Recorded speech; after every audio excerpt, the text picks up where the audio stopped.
প্রিয় শিক্ষার্থীরা, সবাইকে স্বাগতম জানাচ্ছি সরলরেখা অধ্যায়ের আরেকটি ক্লাসে, যেখানে আমরা দুইটি বিন্দুর মধ্যবর্তী দূরত্ব নিয়ে আলোচনা করব। দুইটা বিন্দু, এটা একটা বিন্দু, এটা একটা বিন্দু, এদের মধ্যবর্তী একটা দূরত্ব আছে, সেই দূরত্বটা নিয়ে আমরা আলোচনা করব। ঠিক আছে, খেয়াল করো। তাহলে আমাদের আলোচনার টপিক হচ্ছে দুইটি বিন্দুর মধ্যবর্তী দূরত্ব, এবং মেইনলি আমরা কার্তেশীয় স্থানাঙ্ক ব্যবস্থায় দুইটা বিন্দুর মধ্যবর্তী দূরত্ব দেখব। আমরা দেখেছিলাম স্থানাঙ্ক ব্যবস্থা দুই প্রকার, একটা কার্তেশীয় আর একটা পোলার। তবে আমরা আজকে দেখব কার্তেশীয়, অর্থাৎ দুইটা বিন্দুর কার্তেশীয় স্থানাঙ্ক দেওয়া থাকবে। ধরো এই বিন্দুটার স্থানাঙ্ক প্রশ্নে দেওয়া আছে x1, y1, আর এই বিন্দুটার স্থানাঙ্ক দেওয়া আছে x2, y2। এদের মধ্যবর্তী দূরত্বটা আমাকে বের করতে হবে। তাহলে আসলে আমি তোমাদের সুবিধার্থে এগুলোর নাম দিয়ে দিই। এটার নাম দিলাম আমি a, এটার নাম দিলাম আমি b। তাহলে আমাদেরকে আসলে কি বের করতে হবে? এই ab টা বের করতে হবে। তাহলে আমাদের উদ্দেশ্য কি? ab এর মানটা আমরা এখান থেকে বের করব। ওকে, তাহলে আসো স্থানাঙ্ক মানে কি কার্তেশীয়। আমি আগে একটু x অক্ষ y অক্ষ আঁকায় ফেলি। এটা হচ্ছে মনে করো আমার x অক্ষ, এইটা হচ্ছে আমার y অক্ষ। ওকে, তাহলে এখন খেয়াল করো, এটা হচ্ছে x অক্ষ, এটা হচ্ছে y অক্ষ, এটা হচ্ছে মূল বিন্দু, জিরো বিন্দু, ও বিন্দু, 0 0 স্থানাঙ্ক। আচ্ছা, এই বিন্দুর স্থানাঙ্ক x1 y1 মানে কি বলো দেখি? এই বিন্দুর স্থানাঙ্ক x1 y1 মানে হচ্ছে এই যে এখান থেকে এতটুকুর দূরত্ব হবে x1। এতটুকুর দূরত্ব কত? এতটুকুর দূরত্ব হবে x1। এতটুকুর দূরত্ব x1। এতটুকুর দূরত্ব কত? x1। ওকে, আর এখান থেকে এই এতটুকুর দূরত্ব কত? y1। এই দূরত্বটুকু কত?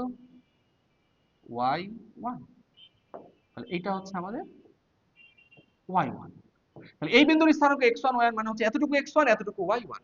আমি একটু নাম দিয়ে দিই, এটার নাম a দিয়েছি, এটার নাম o দিয়েছি, এটার নাম c দিয়ে দিলাম, এই বিন্দুটার নাম। ওকে, এবারে বলো আমাকে, এই বিন্দুর স্থানাঙ্ক x2 y2 মানে কি? এখান থেকে এই দূরত্বটা কত হবে? x2 হবে, হলুদ কালারে দিয়ে দিলাম, এটাকেও হলুদ কালারে লিখলাম। তাহলে তোমরা আমাকে বলো এইটুকুর মান কত? x2, এই যে এতটুকু। আবার এই যে এখান থেকে এইটুকুর দূরত্ব কত? এখান থেকে এইটুকুর দূরত্ব y2। এই যে এই দূরত্বটা কত হবে? y2। তাহলে এই দূরত্বটুকু কত হবে? y2। ঠিক আছে, y2। ঠিক, আমি এটার নাম দিয়ে দিলাম ধরো ডি বিন্দু, এটা। আচ্ছা, আমার মন চাচ্ছে আমি এখান থেকে একটা লম্ব টেনে দিই। এখানে কি টানলাম? লম্ব টানলাম, এটা হচ্ছে লম্ব। তাহলে যদি এটার নাম দিয়ে দিলাম আমি মনে করি এম বিন্দু। ঠিক আছে, তোমরা আমাকে বলো আমি এখানে কি কি পেয়েছি? আমি একটু লিখে ফেলি, গিজিমিজি লাগছে, আমি এটা একটু লিখে ফেলি তথ্যগুলা। দেখো, আমি এখান থেকে পেয়েছি ওসির মান কত? x1। ওসির মান পেয়েছি x1। এরপর আমি যদি বলি এই যে ওডি, ওডির মান কত? ওডির মান হচ্ছে x2। তাহলে তোমরা আমাকে বলো এতটুকু x1, এতটুকু x2, তাহলে এই এতটুকুর মান কত হবে? এতটুকু x1, এতটুকু x2। তাহলে আমি যদি বলি এতটুকুর মান কত হবে? সিডির মান কত হবে? এতটুকু।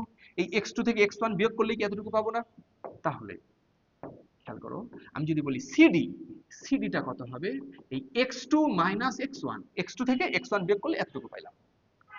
তোমরা আমাকে বলো তো, আমি যদি এই যে am এইটার মান বের করতে চাই, এই যে am এইটার মান, am, তোমরা আমাকে বলো এই am আর সিডি একই জিনিস না? এটা লম্ব, তাহলে এটা কি একই জিনিস? তাহলে am ইকুয়াল টু কত? সিডি, আর সিডির মানই কত? x2 minus x1। ঠিক আছে, তাহলে এবারে বলো আমি যদি বলি তোমাকে বিডির মান কত? বিডি, এটার মান কি আমরা y2 পেয়েছি না? তাহলে এখানে এই যে বিডির মান কত? বিডির মান হচ্ছে y2। এবারে তোমরা আমাকে বলো আমি যদি বলি যে সিএ, সি এর মান কত? সি এর মান কি y1 না? সি এর মান এতটুকু y1। তাহলে সিএ এটার মান কত হবে? y1। আচ্ছা, এই সিএ মানেই তো ডিএম, এই দুটো কি সমান না? তাহলে ডিএম এর মানও কত বলা যাবে? y1। তাহলে বলো তো ডিএম মানে কত? y1। তাহলে এখন আমি যদি বলি এই বিএম কত, দেখো এতটুকুর মান y2, এতটুকুর মান y1, এই y2 থেকে y1 বিয়োগ করলে কি আমি এতটুকু পাবো না? তাহলে আমি যদি এখন এখানে বলি এই bm কত হবে, এটা কি হবে বলো? নিশ্চয়ই y2 মাইনাস y1। এখন তোমরা আমাকে বলো, এটা একটা সমকোণী ত্রিভুজ, সেই সমকোণী ত্রিভুজে তুমি এটা জানো ভূমি, এটা জানো লম্ব, এটার মান জানো x2 মাইনাস x1, এটার মান জানো y2 মাইনাস y1। তাহলে বলো তো পিথাগোরাসকে ডাকলেই পিথাগোরাস কি বলে দিবে? যে ওয়াও, এটা জানো, এটা জানো, পিথাগোরাসের সূত্র আমাকে অ্যাপ্লাই করো। যদি তুমি অ্যাপ্লাই করো অতিভুজ স্কয়ার ইকুয়াল টু ভূমি স্কয়ার প্লাস লম্ব স্কয়ার, তাহলে তো এটার মান পেয়ে যাও। তাহলে বলো এ বি, এ বি কত হবে? রুট ওভার এইটা স্কয়ার প্লাস এইটা স্কয়ার, তাহলে কি হবে? x2 minus x1 whole square plus y2 minus y1 whole square. এটাই অ্যান্সার। তাহলে আমাকে এই দুটোর ভিতর মধ্যবর্তী দূরত্ব এবিটাই তো বের করতে বলেছিল, এবির মান কত এসেছে? x2 minus x1 whole square plus y2 minus y1 whole square. ঠিক আছে, আশা করছি বুঝছো। আর মজার কথা হচ্ছে তুমি এটাকে x1 y1 নাম দিয়েছো, আরেকজন তো এটাকে x1 y1 এটাকে x2 y2 নাম দিতেই পারে, তখন কি x1 মাইনাস x2 হয়ে যাবে। আর এটা হলো তো সমস্যা নাই রে ভাই, কেননা স্কয়ার আছে, x2 থেকে x1 বিয়োগ করো আর x1 থেকে x2 বিয়োগ করো, বর্গ করলে তো একই জিনিস হয়ে যায়। ঠিক, আশা করছি বুঝেছো। তাহলে আমি এই সূত্রটাকে এটাও লিখতে পারবো, চাইলে x1 মাইনাস x2 দিয়েও লিখতে পারবো। তাহলে সূত্রটা আমি ফ্রেশ ভাবে লিখে দেই।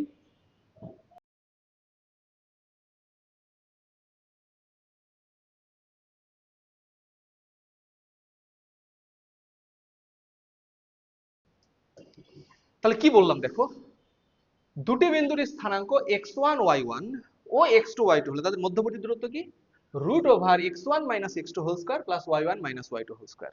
তুমি চাইলে x1 মাইনাস x2 না করে x2 মাইনাস x1 ও করতে পারো, কোনো সমস্যা নেই, কারণ স্কয়ার আছে। আগেরটা থেকে পরেরটা বিয়োগ করলে কোনো সমস্যা নাই, পরেরটা থেকে আগেরটা করলেও সমস্যা নাই। তাহলে ব্যাপারটা কি, এইটা কি x1 কি একটা ভুজ, x2 কি আরেকটা বিন্দুর ভুজ, তাহলে ভুজ দ্বয়ের অন্তর না বিয়োগফল, তাহলে ভুজ দ্বয়ের বিয়োগফলের বর্গ যোগ কোটি দ্বয়ের বিয়োগফলের বর্গ। তাহলে সূত্রটাকে এভাবে বলতে পারি, দুটি বিন্দুর মধ্যবর্তী দূরত্ব হচ্ছে রুট ওভার ভুজদ্বয়ের অন্তরের বর্গ ও কোটিদ্বয়ের অন্তরের বর্গ। তার মানে ভুজদ্বয়ের অন্তরের বর্গ কোটিদ্বয়ের অন্তরের বর্গের সমষ্টির বর্গমূল। এটাই হচ্ছে কি দুইটা বিন্দুর মধ্যবর্তী দূরত্ব নির্ণয়ের সূত্র। এখন কথার কথা, এই যদি ভুজদ্বয় যদি সেম হয়, দুটা বিন্দুর ভুজ যদি কি হয়, সেম হয়, তাহলে কি x1 আর x2 এর মান কি সমান না? কারণ x1 মাইনাস x2 এর মান কি 0 হয়ে যাবে না? থাকবে কি শুধু এই পার্টটা, স্কয়ার আর রুট বাদ, তাহলে কি থাকবে y1 minus y2। y1 minus y2 মানে কি কোটি দ্বয়ের পার্থক্য না? তাহলে আমরা একবারে মনে রাখবো, দুটি বিন্দুর ভুজ যদি সেম হয় তাহলে দূরত্ব কি হবে? কোটি দ্বয়ের অন্তর। দুই পাশে মডুলাস দিয়েছি, কেননা দূরত্ব কখনো নেগেটিভ হয় না, এই কারণে দুই পাশে মডুলাস দিয়েছি।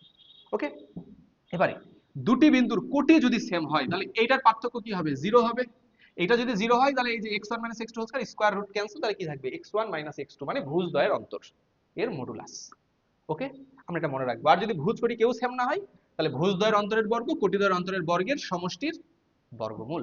ঠিক আছে, এটা হচ্ছে দুটা বিন্দুর মধ্যবর্তী দূরত্ব নির্ণয়ের সূত্র। ঠিক আছে, চলো আমরা কিছু প্রশ্ন অ্যান্সার করে ফেলি।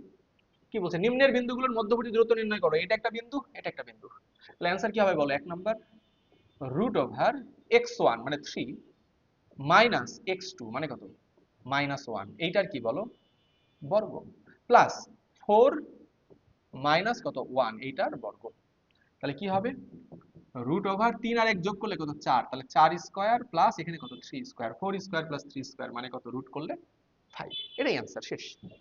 ওকে, এবারে আসো 2 number, a minus a b minus b বিন্দুদ্বয়ের মধ্যবর্তী দূরত্ব কি হবে? রুট ওভার ভুজদ্বয়ের অন্তর, তাহলে কি হবে? a minus b whole square plus এখানে কি হবে? মাইনাস a মাইনাস এখানে আবার কি মাইনাস b, তাহলে মাইনাস b, এইটার কি বলো? স্কয়ার। তাহলে কি দাঁড়াবে বলো? Root over a minus b whole square plus এখানে বলো কি দাঁড়াচ্ছে? Minus a plus b whole square. তাহলে root over a minus b whole square plus এখান থেকে একটা মাইনাস কমন নেই, কমন নিলে কি হবে? a মাইনাস b হয়ে যাবে না? a minus b whole square. আর মাইনাস কমন নেওয়ার পর তার উপরে যেহেতু স্কয়ার, মাইনাসটা প্লাস হয়ে গিয়েছে, তাহলে a minus b plus a minus b, তাহলে দুইটা a minus b whole square, তাহলে কি হবে? Root over 2 a minus b whole square, তাহলে কি হবে? Root 2 into a minus b। এটাই হবে কি বলো? অ্যান্সার। ওকে, আশা করছি এটা সবাই বুঝতে পেরেছে।